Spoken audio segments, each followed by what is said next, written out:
इस वक्त देश के 135 करोड़ भारतीयों के जहन में यही सवाल है कि देश में कोरोना का एग्जिट आखिर कब। एक खास पैनल लगातार हमारे साथ बना हुआ है, अलग अलग क्षेत्र के जानकार हमारे साथ जुड़े हुए हैं और उनसे लगातार हम इसी सवाल का जवाब तलाशने की कोशिश कर रहे हैं। कैसे आप एक जिम्मेदार नागरिक के तौर पर कोरोना का जल्द एग्जिट कर सकते हैं, कैसे सरकारें बेहतर नीतियां बनाकर जल्द कोरोना का एग्जिट कर सकती हैं और कैसे पॉलिसी मेकर्स वक्त रहते सही नीतियां और उसका क्रियान्वयन करके हालात को सुधार सकते हैं, यही समझने की कोशिश आज इस खास कवरेज में। विद्या। बिल्कुल अनुराग, और देखिए आईआईटी का जो अनुमान है वो अपने दर्शकों को बताना आज जरूरी है। हम आपसे ये कह रहे हैं कि दरअसल हम आपको डराना बिल्कुल नहीं चाहते हैं और ना हम चाहते हैं कि आप डरें, लेकिन कम से कम अलर्ट रहना और अलर्ट रखना हमारी जिम्मेदारी बनती है। आईआईटी का अनुमान यह है कि दूसरी लहर 14 से 18 मई के बीच में होगी, यानी कि ये वो पीक होगा जहां पर कोरोना का संक्रमण अपने सबसे ऊंचे स्तर पर होगा। सबसे ज्यादा लोग इस दौरान संक्रमित होंगे, सबसे ज्यादा लोग बीमार होंगे। कुल एक्टिव केस जो हैं वो 38 से 48 लाख तक जा सकते हैं। 4 मई से 8 मई के बीच कोरोना के रोजाना मामले 4.4 लाख यानी कि 4,40,000 तक अनुराग हो सकते हैं, ये अनुमान है।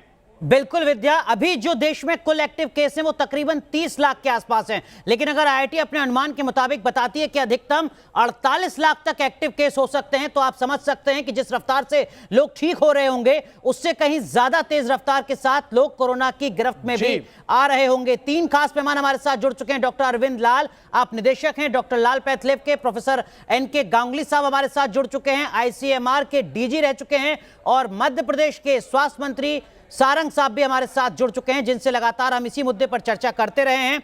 सारंग साहब, सबसे पहले आपसे दर्शकों की जानकारी के लिए लोगों के जहन में यही सवाल, राज्यों के स्तर पर क्या किया जा रहा है, मध्य प्रदेश सरकार क्या कर रही है कोरोना के इस कहर पर लगाम लगाने के लिए? देखिए, ये कोरोना का जो संक्रमण तेजी से फैला है, हमने लगातार प्रयास किए हैं। ये 2 स्तर पर हैं, 2 आयाम हैं। सबसे पहले तो हमें सबसे महत्वपूर्ण बात है कि हम कोरोना की इस संक्रमण की चेन को ब्रेक करें, इस चेन को हम तोड़ें।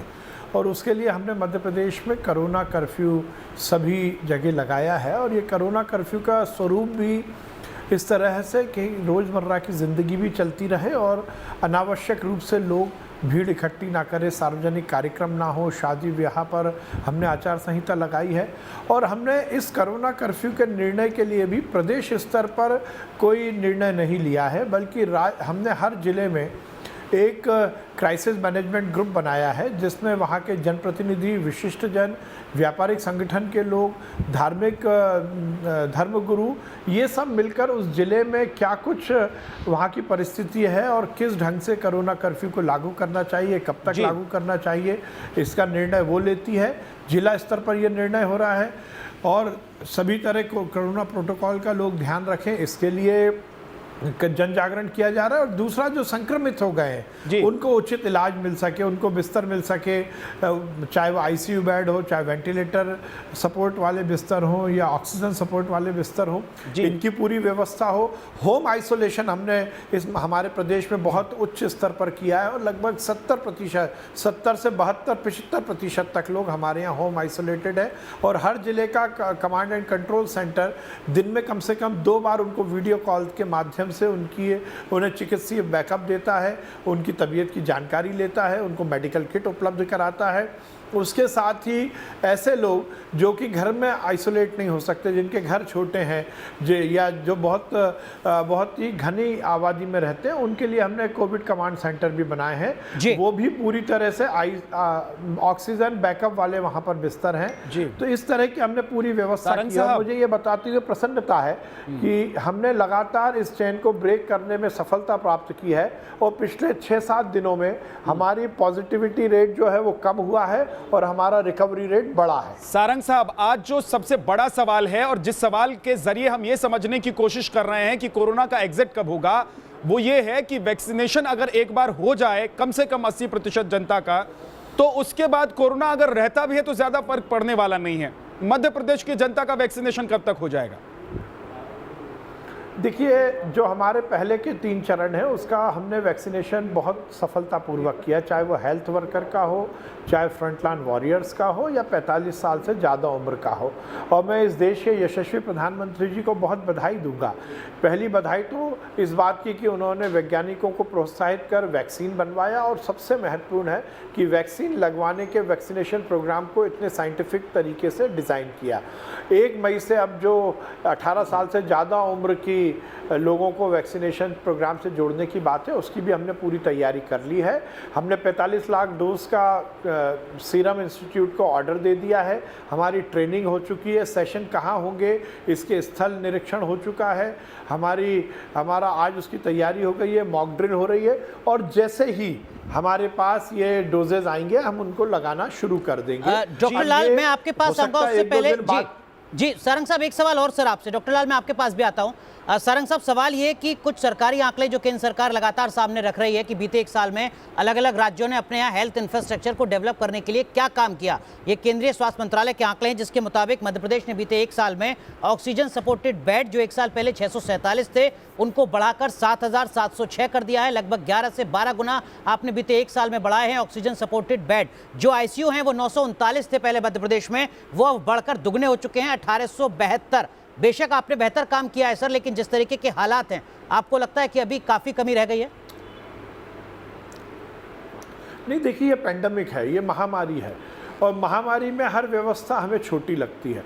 जैसा आपने कहा कि महामारी जो पहला हमारा दौर था उसमें लॉकडाउन के समय हमने लगातार अपने इंफ्रास्ट्रक्चर को डेवलप किया, और केवल बिस्तर बढ़ाने वाली बात नहीं है, हमने बिस्तर अस्पतालों के मैन पावर को लेकर, वहाँ की फैसिलिटीज़ को लेकर हर स्तर पर काम किया है, और उसी का परिणाम निकला है कि अभी हम लगभग 50,000 बिस्तर हमारे मध्य प्रदेश में है, 50,000, बल्कि और रोज लगातार 1,000-2,000 बढ़ रहे हैं। आज की तारीख में तो 60,000 बिस्तर होंगे जी, और हम लगातार इस पर काम कर रहे हैं। वेंटिलेटर, एक चीज जो अभी हम बता भी रहे हैं अपने दर्शकों को, आपने भी सुना होगा कि आईआईटी का कहना यह है कि 14 से 18 के बीच में पीक पर होगा कोरोना। उसके लिए तैयार हैं आप लोग?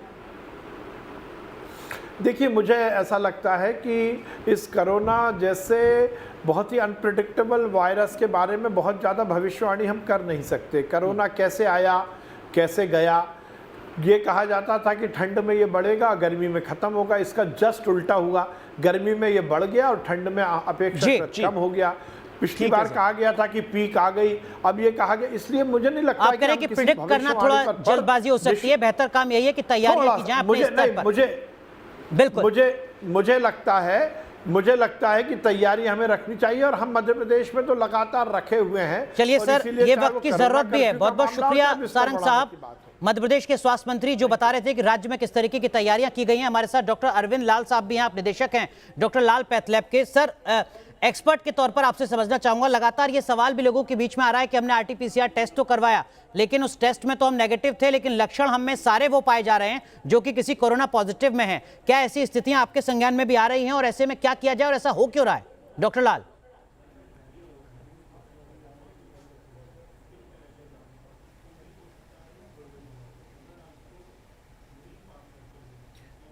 डॉक्टर लाल, आप सुन पा रहे हैं? अनुराग, हमारे साथ प्रोफेसर एनके गांगुली साहब हैं, पूर्व डीजी आईसीएमआर के। मुझे लगता है कि डॉक्टर अरविंद लाल तक आवाज पहुंच नहीं रही है, एक बार कोशिश करते हैं फिर से उन्हें जोड़ने की। लेकिन प्रोफेसर एनके गांगुली साहब, अभी देश ये सोच रहा है कि आखिर ये समस्या कब तक चलेगी, आखिर इस समस्या से देश कब निकल पाएगा। आईआईटी की रिपोर्ट ये कहती है, उनका अनुमान ये कहता है कि अभी तो पीक बाकी है, अभी तो वो दिन देखने बाकी है जिसे आप अभी तक देख नहीं पाए। तो इसमें एक अच्छी खबर यह भी है, अगर अच्छी खबर की तरह देखें इसको, कि कम से कम 18 मई के बाद से ये जो कोरोना का संक्रमण है वो कम होना शुरू हो जाएगा।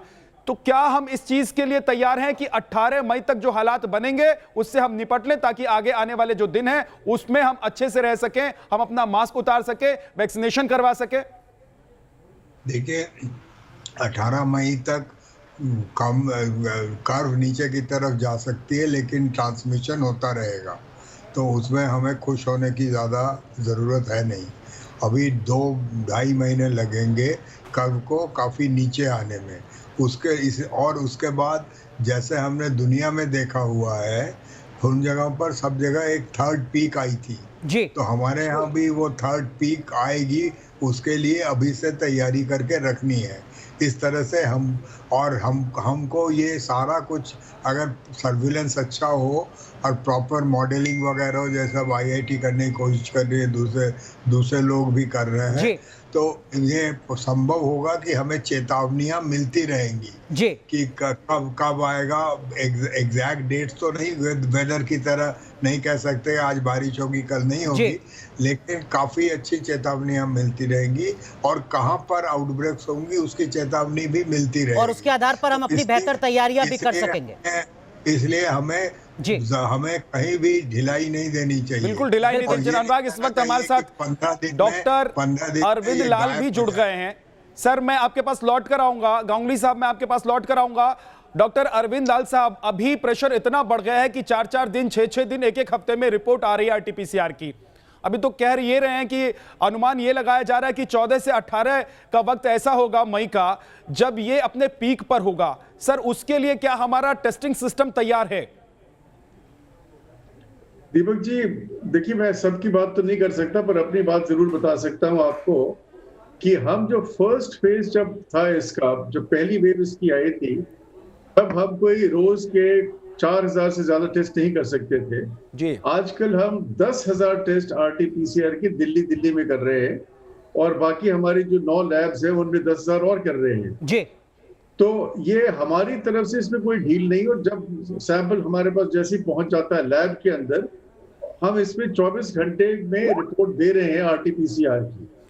ठीक है। ये कहना तो गलत है कि हम इस पे बहुत 4-4 दिन लग रहे हैं। 4-4 दिन बिल्कुल नहीं लग रहे हैं, बल्कि हम 24 आवर्स में दे रहे हैं। डॉक्टर लाल, अनुराग दीक्षित बोल रहा हूं सर। एक सवाल लोगों के जहन में लगातार ये भी उठ रहा है कि हमने आरटीपीसीआर टेस्ट कराया, हम उस रिपोर्ट में नेगेटिव पाए जाते हैं, लेकिन हमारे अंदर जो लक्षण है सारे वो पॉजिटिव, कोरोना पॉजिटिव जैसे ही हैं। क्या आपके संज्ञान में भी ऐसे मामले आ रहे हैं सर? ऐसा हो क्यों रहा है पूरे देश? ये बिल्कुल ये थ्योरेटिकली साइंटिफिकली पॉसिबल है, क्योंकि ये जो टेस्ट है आरटीपीसीआर, ये एक गोल्ड स्टैंडर्ड है, वर्ल्ड में माना जाता है।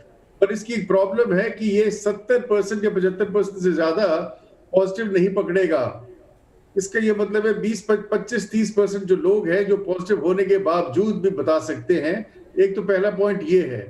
दूसरा पॉइंट ये है कि जहां से जिस वक्त आप इसका सैंपलिंग करते हैं, तो वो हो सकता है कि बहुत जल्दी आपने कर लिया हो या बहुत लेट बीमारी के अंदर। डॉक्टर लाल, अगर आप इस कॉल को डिस्कनेक्ट कर दें सर, तो हम बेहतर तरीके से आपको सुन पाएंगे। आपकी आवाज हम तक नहीं आ पा रही है इसके चलते। जी डॉक्टर लाल, करें अपनी पूरी बात।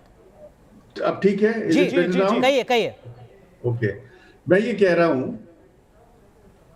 कि जहां से नाक से और गले से जब हम ये स्वैब लिया जाता है, तो उस जगह पे भी अगर आप ठीक हिट ना करें तो वो है प्रॉब्लम आ सकती है। और कई बारी वायरल लोड कम होता है बीमारी के शुरू में और बीमारी के एंड में भी जी, और कई इसमें वेरिएबल्स और आ सकते हैं। तो ये कोई 100% कभी भी श्योरिटी नहीं है कि ये टेस्ट हमेशा पॉजिटिव आएगा।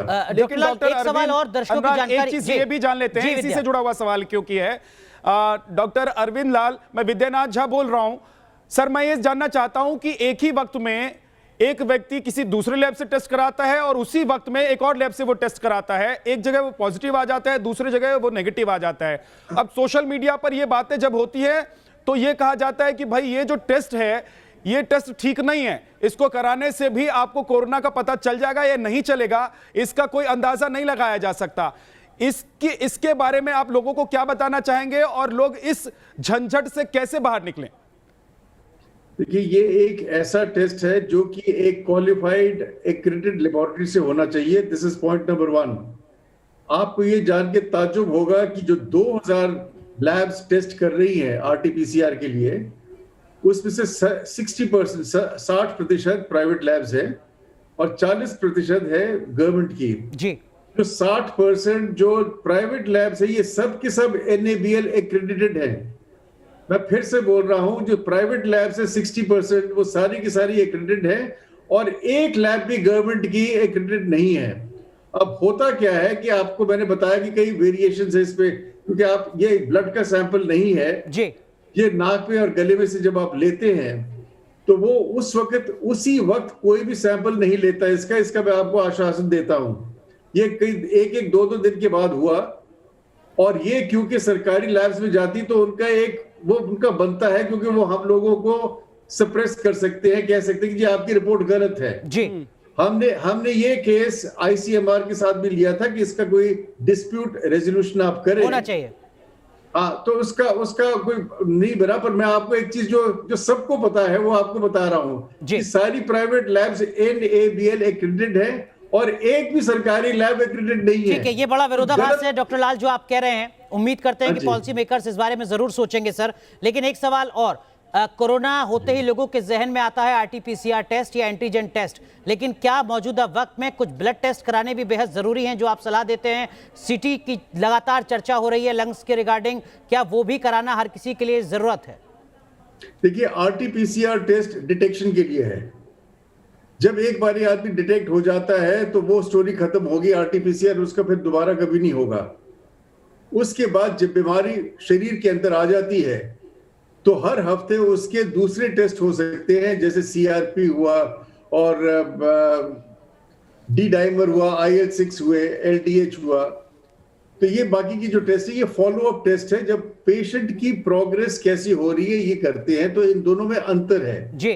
तीसरी चीज मैं ये आपको आश्वासन देना चाहता हूं कि जो रैपिड एंटीजन टेस्ट है वो हमारी तरफ से किसी को नहीं कराना चाहिए, क्योंकि अगर वो पॉजिटिव आ गया तो आ गया, पर उसमें 70% जो है वो नेगेटिव आते हैं जी। ऐसा RT-PCR टेस्ट में नहीं है सर। HRCT जिसकी मांग बहुत ज्यादा है इस वक्त, हाँ नहीं, वो बात की बात है। वो जिसकी लंग्स की प्रॉब्लम बहुत बढ़ गई है, जिसकी जो सैचुरेशन ऑक्सीजन 88 हो गई है, 93 से कहीं नीचे चली गई है, और उसकी जो बीमारी वो पकड़ में नहीं आ रही, वो ब्रीदिंग नहीं कर सकता, तो उसका आप CT स्कैन जरूर करिए, ना कि सबसे पहले आप CT स्कैन में ले जाइए। ये गलत है। विद्या, बेहद अहम बात यहाँ पर डॉक्टर लाल कह रहे हैं जो हर शख्स को समझना बेहद जरूरी है जागरूकता के लिए। और एक बात यह भी है कि देखिए, ये तो तमाम वो चीजें हैं, वो बातें हैं, वो तैयारियां हैं जिस पर अभी हम अमल कर रहे हैं, लेकिन आने वाले दिनों में और क्या होना चाहिए? प्रोफेसर NK गांगुली साहब हमारे साथ हैं, पूर्व DG हैं ICMR के। सर, ICMR की जो रिपोर्ट होती है उसी आधार पर तो ये तय होता है कि आने वाले दिनों में आपको क्या करना है, क्या नहीं करना है। आपका अनुभव क्या कहता है कि अभी आने वाला जो वक्त है उसमें किस तरह की तैयारी की जरूरत है ताकि हम कोरोना से एग्जिट कर सके? देखिए, मैं जो है वो वर्ल्ड का पूरा ट्रेंड देखता हूँ, और वर्ल्ड के ट्रेंड को देखकर, इंडिया के ट्रेंड को देखकर फिर मैं अपनी राय बनाता हूँ जी। तो अभी जो है हमें कम से कम 1 साल बहुत सतर्क रहना पड़ेगा, सर्विलेंस को स्ट्रॉन्ग करना पड़ेगा, और सर्विलेंस से जो रिपोर्ट आता है उसको पब्लिक हेल्थ और एपिडेमियोलॉजिकल वर्क से जोड़ना पड़ेगा, एनवायरमेंटल सर्विलेंस भी करनी पड़ेगी, फिर मॉडलिंग करके, हॉटस्पॉट्स निकाल के, कंट्रैक्ट ट्रेसिंग करके हमें स्ट्रैटेजी बनानी पड़ेगी कि क्या क्या कहाँ पर हम अपने रिसोर्सेज ज़्यादा करेंगे और कैसे करेंगे। बट एक रिसोर्स सबसे बड़ा जो हम अभी कर सकते हैं कि हम वैक्सीनेशन अगर कर दें 60% to 70% of the population, transmission रुकने की उम्मीद है। ये करीब 8-9 कंट्रीज ने करके दिखाया हुआ है। उसमें अब US है, मिशिगन छोड़कर, उसमें UK है, उसमें यूरोपियन यूनियन के देश है, सर्बिया है, चिली है, UAE है, बहरीन है, तो साउथ कोरिया है। तो इन लोगों ने 60 से 65% को कर दिया, इजराइल वगैरह ने तो 100% हमारी पॉपुलेशन इतनी ज्यादा है कि इतनी बड़ी जनसंख्या का वैक्सीनेशन करना आसान काम तो है नहीं। आपका एक्सपीरियंस क्या कहता है कि कितना वक्त लग सकता है पूरे देश में, या कम से कम 80% 70% जनता का वैक्सीनेशन हो जाए, दोनों डोज लगे? इसलिए हमको वैक्सीनेशन बड़े स्मार्ट तरीके से करना पड़ेगा हम, क्योंकि आपने बिल्कुल सही कहा कि हमारे पास अभी वैक्सीन्स भी पूरे नहीं है। अभी तो भगदौड़ मचेगी अगर हमने स्मार्टली प्लान नहीं किया, क्योंकि पूरा वैक्सीन आने में, इंपोर्ट करने में, प्रोडक्शन बढ़ाने में 2-4 महीने लगेंगे। बट उस वक्त 5-6 वैक्सीनें आ जाएंगी, और अगर हम इंफ्रास्ट्रक्चर बढ़ाते हैं, वैक्सीनेटर बढ़ाते हैं, और हमको हर आदमी के 5 किलोमीटर के अंदर अगर हम एक वैक्सीन सेंटर बना देते हैं और वैक्सीन की मात्रा पर्याप्त होती है तो ये संभव है। लेकिन उसके लिए लोगों में हमको जागरूकता लानी पड़ेगी कि वैक्सीन से न डरें और लें। बिल्कुल। 2 चीजें लोगों में वहम है, वो मैं दूर करना चाहूंगा। जी सर। एक है कि आपने वैक्सीन लिया और आपका RT-PCR पॉजिटिव आ गया, क्या आपको डरने की जरूरत है? नहीं है। आप आराम से वैक्सीन ले लिया, आप निश्चिंत रहिए। और ओनली जो आपका हुआ है वो शायद थोड़ा माइल्डर हो। दूसरा है कि आपको कोविड हुआ है, आपकी सेकेंड डोज लगनी है। आप जैसे आप अपने को स्वस्थ समझे और आप बाहर जा सकें अपने क्वारंटीन से और अपने को स्वस्थ समझे, आप वैक्सीन ले लीजिए। तो अभी अगर मुझे प्लान करनी है इंडिया की तो सबसे पहले मैं वैक्सीन सप्लाई को एश्योर करूंगा। सबसे पहले मैं सेकेंड डोज जिनको मिलना था वो इस महीने के एंड तक, मई के एंड तक वो खत्म होगा। तो मई के एंड तक मैं सेकेंड डोज वालों को बिल्कुल सेकेंड डोज वैक्सीनेशन पर फोकस करना होगा। लेकिन डॉक्टर लाल, एक एक्सपर्ट के तौर पर सर क्या आप सलाह देंगे हर भारतीय को जो इस वक्त आपको सुन रहे हैं, ऐसे क्या कदम हम उठाएं कि डॉक्टर लाल के पास हमें ना जाना पड़े किसी टेस्ट के लिए? हाँ जी, हम भी यही चाहते हैं कि आप हमारे पास जरूर आइए प्रिवेंटिव के लिए और वेलनेस के लिए, पर इस बीमारी के लिए आप ना आए तो बहुत हम खुश रहेंगे जी। तो हम आपको एक चीज आज बताना चाहते हैं कि जो वैक्सीनेशन की बात हुई, तो लगभग जो दोनों वैक्सीन हमारे इंडिया में मिल रही है, ये कोई 70 से 80% इसकी कोई प्रोटेक्शन देती है। और एक चीज है हर्ड इम्यूनिटी, जो 70% जब हो जाती है एक कंट्री में, तो आप कहते हैं कि जी ये कंट्री अब सफल हो जाएगी, अब आगे ये प्रॉब्लम नहीं आएगी। तो अगर आप इसको कैलकुलेट करें तो this is 87.5% of our total population. 87.5% हमारी पॉपुलेशन, मैं पॉपुलेशन थोड़ी कम गिन रहा हूँ, 130 करोड़ अगर आप करें जी तो उसका 87.5% होता है 114 करोड़। तो आपको आज मैं टारगेट बता रहा हूं कि आपको 114 करोड़ लोग रोज करने हैं, मतलब खत्म करने के लिए। अगर आप 30 लाख रोज करते हैं तो आप एक साल में ये कंप्लीट कर सकते हैं जी। अगर आप 60 लाख रोज करें तो आप कोई 6-8 महीने में उससे और कम कर लेंगे। तो प्रॉब्लम सिर्फ ये है कि हमारी जो वैक्सीनेशन की जो स्पीड है वो आज की तारीख में कोई 20-22 लाख ही रह गई है। 24 जी लाख सर। लगभग सर। अनुराग, जी। एक बात और है जो आम जनता के मन में सवाल है और वो खूब सोशल मीडिया पर भी इधर उधर बात करते हुए भी लोग बोलते हैं, सुनते हैं, करते हैं। डॉक्टर अरविंद लाल, मैं आपसे जानना चाहता हूं कि ये जो कम से कम 3 वैक्सीन की बात कर लेते हैं, जो 2 हमारे देश में है और एक जो रशिया से आ रहा है स्पुतनिक, लोग ये कह रहे हैं कि ये वैक्सीन ज्यादा बढ़िया है, वो वैक्सीन कम बढ़िया है, ये वैक्सीन आप लगा लीजिए देसी है, वो वैक्सीन देसी नहीं है। तो क्या लोगों को इस प्रपंच में पड़ना चाहिए? इन सवालों का जवाब लोगों को कैसे मिलेगा? और कोई भी वैक्सीन आप लगा लीजिए, वैक्सीन का काम वही है, जो वैक्सीन आपका कोविशील्ड करेगा, कोवैक्सीन करेगा, वही स्पुतनिक भी करेगा। क्या ऐसा है? देखिए 100% कौन सी वैक्सीन कहां काम करेगी ये तो पूरे ट्रायल हुए नहीं। आप भी पता है आपको कि इमरजेंसी इनको जी परमिशन मिली थी, पर हमारी तरफ से फ्रॉम द साइंटिफिक कम्युनिटी आप कोविशील्ड में और कोवैक्सीन में कोई फर्क नहीं है। आपको जौन सी लगवानी है आप प्लीज जाके लगवाइए। कोविशील्ड आप आज की तारीख में 8 हफ्ते के बाद लगा रहे हैं। सरकार ने, मैंने सुना है कि 12 हफ्ते का भी बता दिया है, पर कोवैक्सीन 4 हफ्ते के बाद लगेगी जी। और इस चीज में कोई शंका, इस चीज में आप जाइए मत कि जी ये अच्छी है वो बुरी है, ये ऐसा कुछ नहीं है। ये दोनों की दोनों आपको प्रोटेक्शन देंगी। डॉक्टर लाल, लेकिन लोगों के, आप बेहद अहम बात करें सर, माफ कीजिएगा आपको रोक रहा हूं, लेकिन कुछ लोगों के जहन में ये भी चर्चा है कि साहब देखिए कोरोना तो वैक्सीन लगवाने के बाद भी हो रहा है, तो क्यों लगवाएं हम वैक्सीन? डॉक्टर लाल उन लोगों को क्या सलाह देंगे? मैं आपको यही सबसे बिल्कुल स्पष्ट करना चाहता हूं कि वैक्सीन लेने का और कोरोना पॉजिटिव होने का कोई कनेक्शन नहीं है।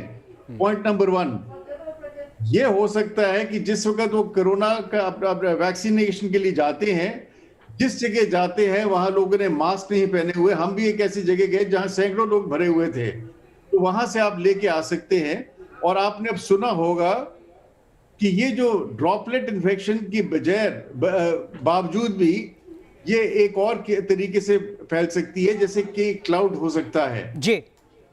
तो हम आपको ये बताना चाहते हैं कि वैक्सीन में और कोरोना पॉजिटिविटी में कोई अंतर नहीं है, कोई कनेक्शन नहीं है। और वैक्सीन लगवा के भी आपको कोरोना हो सकता है, और अच्छा, वो जो कोरोना है वो थोड़ा कम होगा, आपको वेंटिलेटर की जरूरत नहीं पड़ेगी या आपकी डेथ नहीं होगी, तो उसका जो प्रकोप होगा वायरस का वो आपके शरीर में कम होगा वैक्सीन की वजह से। डॉक्टर लाल, इसी से जुड़ा एक सवाल है और वो सवाल मैं प्रोफेसर गांगुली से पूछ लेता हूं। प्रोफेसर गांगुली, लोग ये कह रहे हैं कि अगर आपने फर्स्ट डोज लगवा लिया है तो आपका इम्यूनिटी सिस्टम जो है वो थोड़ा सा कमजोर रहता है कुछ दिन तक, क्या इस बात में सत्यता है? दूसरी बात ये कि फर्स्ट डोज लगाने के बाद आप कितने सिक्योर हो जाते हैं? देखिए, फर्स्ट डोज लगाने के बाद भी अगर 10-15 दिन बीत जाते हैं तो आपके एंटीबॉडी और इम्यून सिस्टम काम करता है।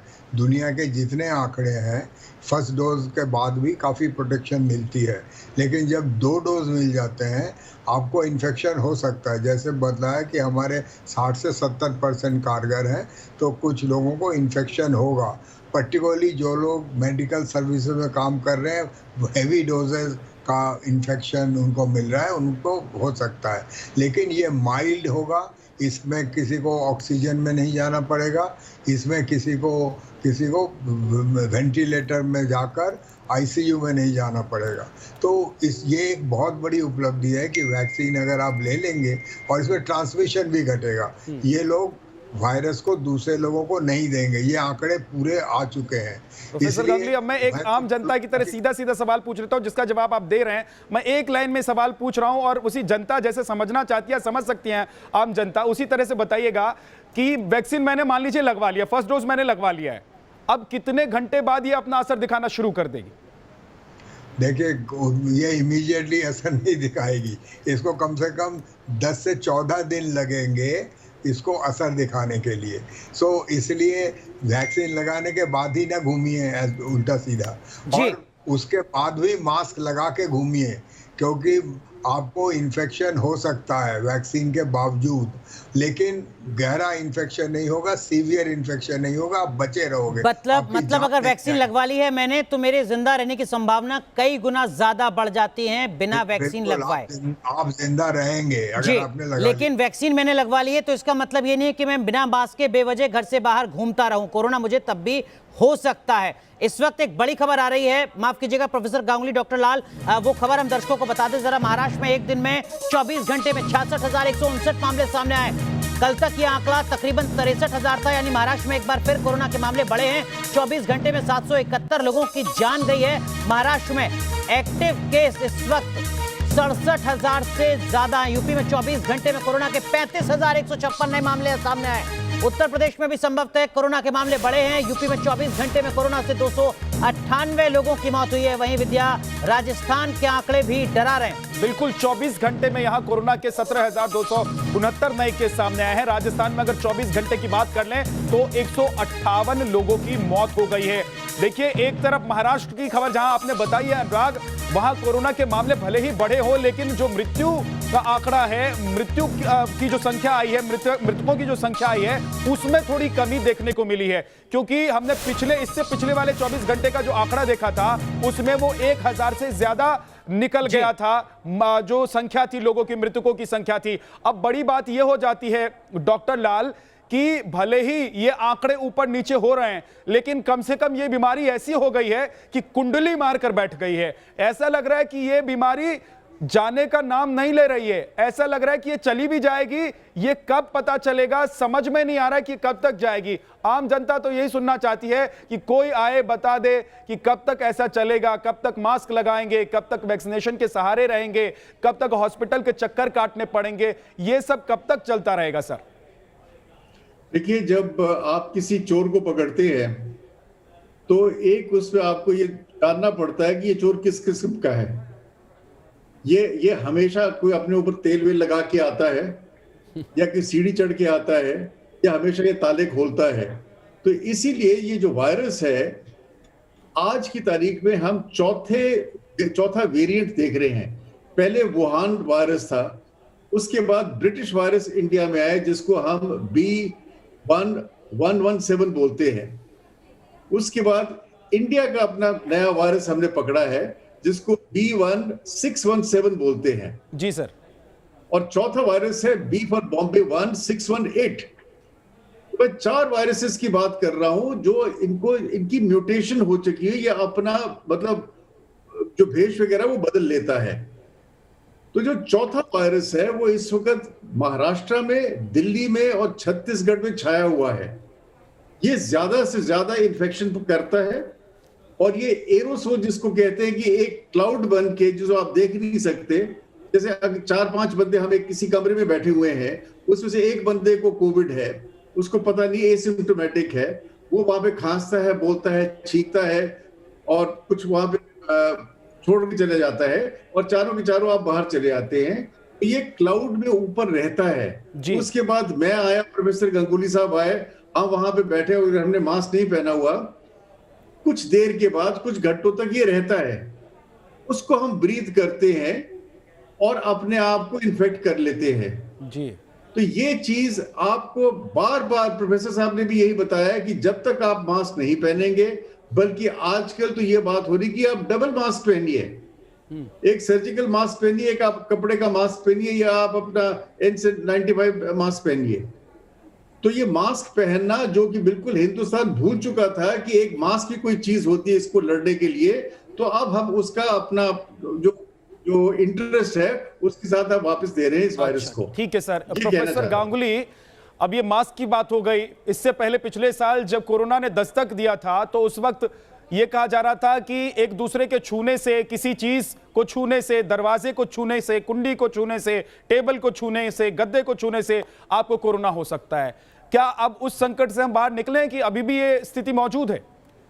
अब एक्चुअली अब जो नई वो आई है, सरफेस से उतना नहीं होता, 2 चीज़ें करनी पड़ेंगी, क्योंकि ड्रॉपलेट इन्फेक्शन अभी भी मेजर वे है इन्फेक्ट करने का, इसलिए डिस्टेंसिंग इम्पोर्टेंट है, हैंड हाइजीन इम्पोर्टेंट है, क्योंकि फोमाइट से ये जा सकता है, आप अपने हाथ से अपने मुंह को छू सकते हो, लेकिन सरफेस वाला अब उतना अहमियत नहीं रख रहा है। और जो हवा से जाती है, जैसे लाल साहब ने बोला है कि आप अगर सेंट्रल एयर कंडीशनिंग के बीच में हो तो वहां पर एक हवा का क्लाउड बन जाता है, कंसंट्रेशन बन जाता है, बिल्कुल। तो वहां पर वायरसेस हवा में आ सकती हैं और उसमें प्रॉब्लम होता है। तो सेंट्रल एयर कंडीशनर में लोग अब एक्स्ट्रा हिपा फिल्टर लगा रहे हैं, उसमें कोटिंग कर रहे हैं, उसके ऊपर अल्ट्रावायलेट लाइट लगा रहे हैं, तो इस तरीके से बिल्कुल। और जो इस तरीके के कदम नहीं उठा रहे हैं उनको कदम उठाने चाहिए, तभी वो कोरोना की रफ्तार को कम कर सकते हैं। हमारे साथ प्रोफेसर सलभ साहब भी जुड़ चुके हैं। प्रोफेसर गांगुली, आप IIT कानपुर से ताल्लुक रखते हैं,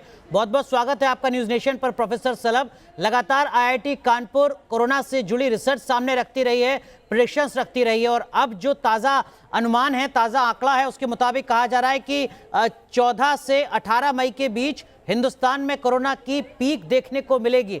और क्या कुछ जानकारी IIT अपनी रिसर्च में जुटा पा रही है सर, जो समझना बेहद जरूरी है हर भारतीय को?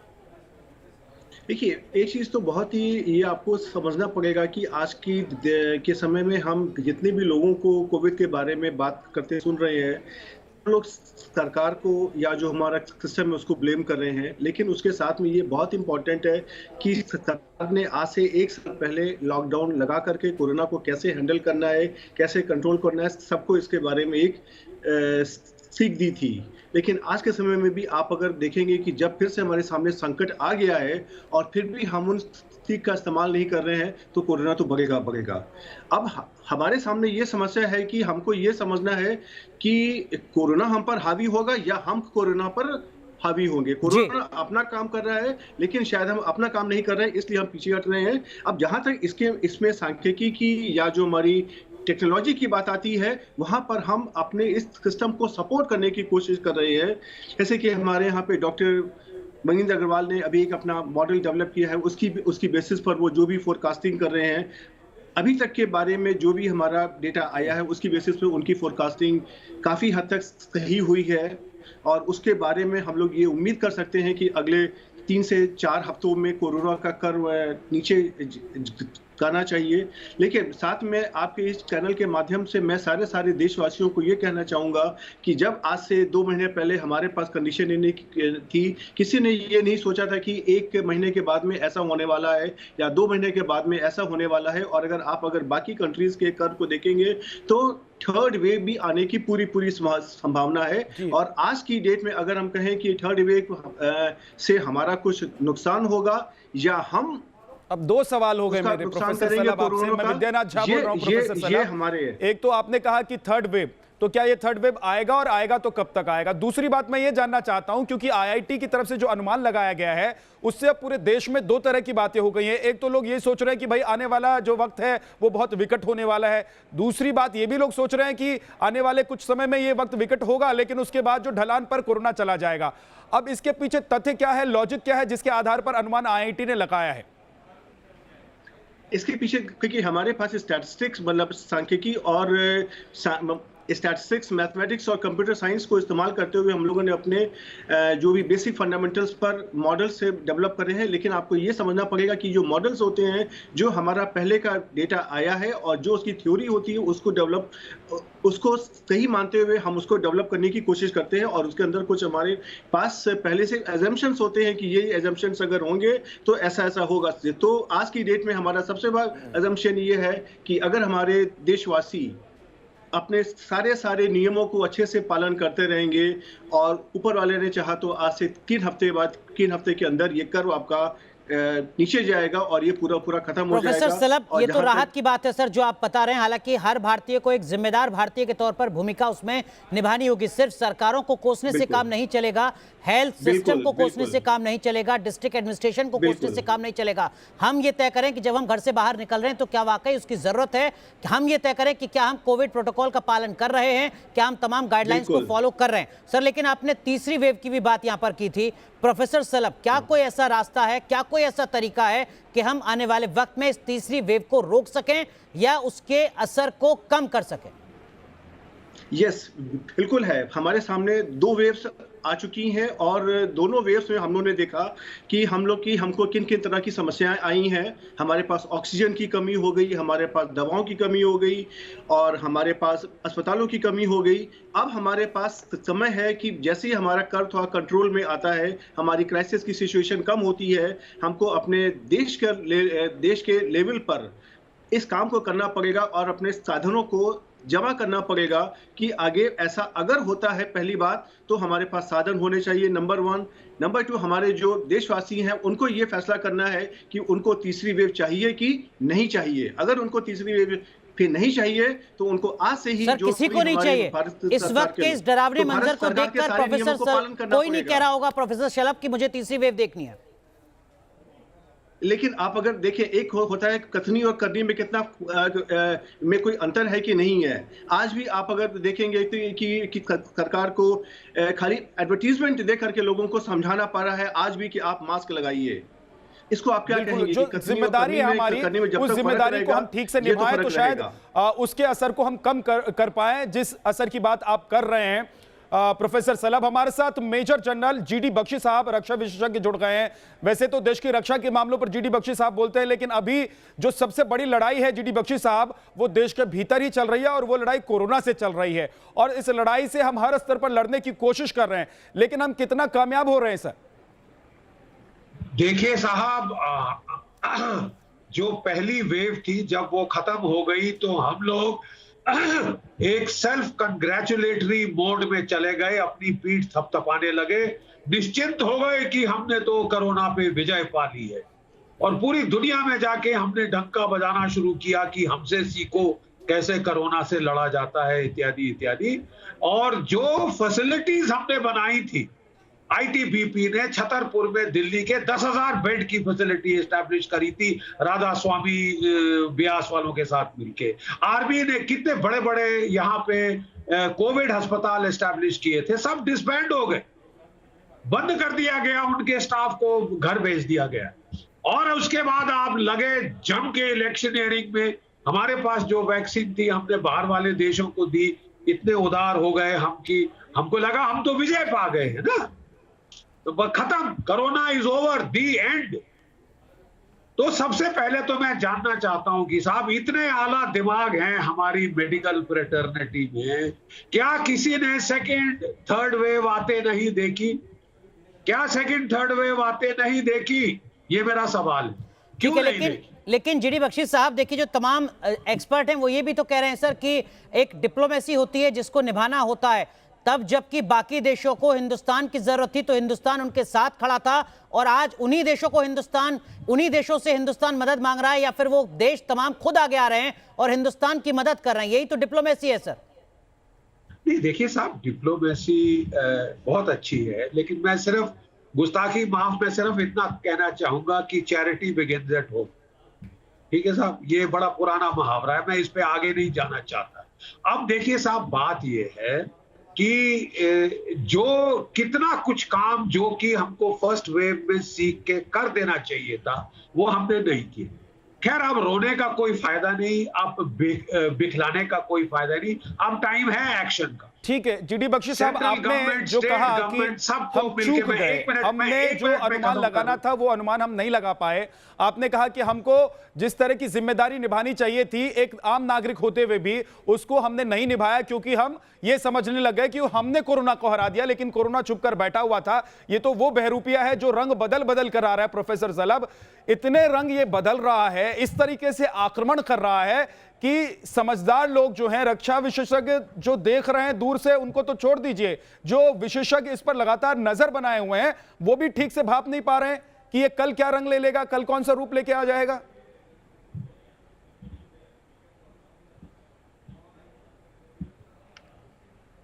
प्रोफेसर सलाब, आप सुन पा रहे हैं? यस, हाँ, ओके। तो अब इसमें से देखिए, ये तो सच बात है कि इस कोरोना के बारे में अगर किसी को मालूम होता तो अब तक हमारी तैयारी होती, लेकिन जैसे इसमें कर्नल बख्शी बैठे हैं, इनको तो बिल्कुल वही वाली कंडीशन है कि जब ये युद्ध के मैदान में लगने जाते हैं तो उनको ये नहीं पता है कि हमारे जो भी हमारा अपोनेंट है उसकी स्ट्रेटजी क्या होने वाली है। लेकिन फिर भी हमारी आर्मी हरदम जीत करके आती है, हमारी जो आर्म फोर्सेज है हरदम जीत करके आती हैं। यही स्ट्रेटजी हमको यहाँ पे लगानी है। हर इंसान को अपनी ओर से पूरी तैयारी करनी है कि अगली बार कोरोना किस पैथरे से अटैक करेगा। हमको अपने आप को अपना दिमाग लगा करके जो हमारे साधन है, जो हमारी मेडिकल साइंस है, जो हमारी डिफरेंट तरीके की साइंस है, सबको एक साथ बैठा करके उसकी हमको स्ट्रेटजी निकालनी है कि अगला पैतरा हमारा कोरोना का कोई भी होगा, लेकिन हम इंसान ही उसके ऊपर विजयी होंगे। बिल्कुल, बेहद अहम बात आप यहाँ पर कह रहे हैं। लेकिन इस वक्त की बड़ी खबर जो उत्तर प्रदेश से जुड़ी आ रही है, जीडी बख्शी साहब मैं आऊंगा आपके पास। उत्तर प्रदेश से जुड़ी इस वक्त की एक बड़ी खबर सामने आ रही है। योगी आदित्यनाथ ने, उत्तर प्रदेश के मुख्यमंत्री ने ये जानकारी साझा की है कि 50-50 लाख डोज का ऑर्डर दिया जा रहा है उत्तर प्रदेश में, ताकि लोगों को वैक्सीन दी जा सके, इसके साथ ही और ज्यादा डोज मुहैया हो सके। इसके लिए ग्लोबल टेंडर की कार्रवाई शुरू की जा रही है। देवेंद्र नेगी साहब हमारे साथ जुड़ चुके हैं, आप महानिदेशक हैं हेल्थ के उत्तर प्रदेश के। देवेंद्र नेगी साहब, हम योगी आदित्यनाथ सरकार का जो फैसला है उसका यहाँ पर जिक्र कर रहे थे, क्या ये सुनिश्चित करने की कोशिश है यूपी गवर्नमेंट की कि हर किसी का वैक्सीनेशन हो सके इस फैसले के साथ? बिल्कुल, देखिए वैक्सीनेशन होना एक बहुत ज़रूरी चीज़ है। इलाज के साथ साथ वैक्सीनेशन जितना होगा उतना ही हमारे जो समाज में जो हमारे लोग हैं, जैसे अब 18 साल के ऊपर से भी स्टार्ट कर दिया गया है वैक्सीनेशन, तो वैसे वैसे लोगों के अंदर एंटीबॉडीज फॉर्मेशन होगा तो इन्फेक्शन होने के कम।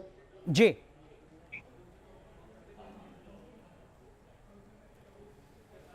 तो विद्या, उत्तर प्रदेश सरकार का मकसद यही कि ज्यादा से ज्यादा वैक्सीनेशन हो, इसी के लिए ग्लोबल टेंडर पर यहां जोर दिया जा रहा है। जीडी बख्शी साहब, आप कुछ कहना चाह रहे थे? देखिए साहब, जो मैं कहता हूं, जो इतिहास से नहीं सीखते वो उसको दोहराने पे मजबूर होते हैं। वर्ल्ड वॉर 1 के बाद स्पेनिश फ्लू शुरू हुआ, उसकी पहली वेव थी वो इतनी घातक नहीं थी, सेकंड और थर्ड वेव ने ज्यादा नुकसान किया था। आप किसी भी जो एपिडेमोलॉजी की डोमेन के एक्सपर्ट्स हैं वो देखें, सेकंड और थर्ड वेव ज्यादा घातक सिद्ध होती है और हम लोग बाय सरप्राइज पकड़े गए हैं। खैर, जो हो गया सो हो गया जी। उसको हम जाके पास्ट में बदली नहीं कर सकते। Where do we go from here? आपकी वैक्सीनेशन स्ट्रैटेजी अब आपको फुल स्पीड पे करनी होगी। मल्टी अप्रोचेस, चाहे स्पुतनिक, चाहे एस्ट्राजेनेका, चाहे हमारा भारतीय वैक्सीन जो ज्यादा कारगर साबित हो रहा है, जिसकी लोग परिहास कर रहे थे, ज्यादा कारगर साबित हो रहा है। पूरी पॉपुलेशन 70-80% पॉपुलेशन को इस साल के पहले वैक्सीनेट करने का हमारा प्रोग्राम होना चाहिए। Number 1, oxygen. देखिए साहब, 200 करोड़ रुपए दिए थे पिछले साल दिसंबर में सेंट्रल सरकार ने दिल्ली की सरकार को कि हॉस्पिटल्स के अंदर ऑक्सीजन प्लांट्स बनाए जाए। एक मैं आपको उदाहरण दे रहा हूं कि हरिश्चंद्र हॉस्पिटल के अंदर एक ऑक्सीजन प्लांट लगना था। उन्होंने अभी तक साहब वहां पे जगह नहीं आइडेंटिफाई की जहां ये प्लांट बनना चाहिए। और हरिश्चंद्र हॉस्पिटल से मेरे को लोग रो रो के बोल रहे थे कि साहब हमारे लोग अंदर हैं, वो बगैर ऑक्सीजन के दम तोड़ के मर रहे हैं। जी, दिल्ली की बात कर रहे हैं, we have to establish oxygen Narela की facility। बात आप कर रहे हैं प्रोफेसर जीडी बख्शी साहब, आप नरेला की बात कर रहे हैं जहां पर हरिश्चंद्र हॉस्पिटल है, वहां की व्यवस्था भी अब चरमरा इसलिए गई क्योंकि बोझ इतना बढ़ गया उस पर।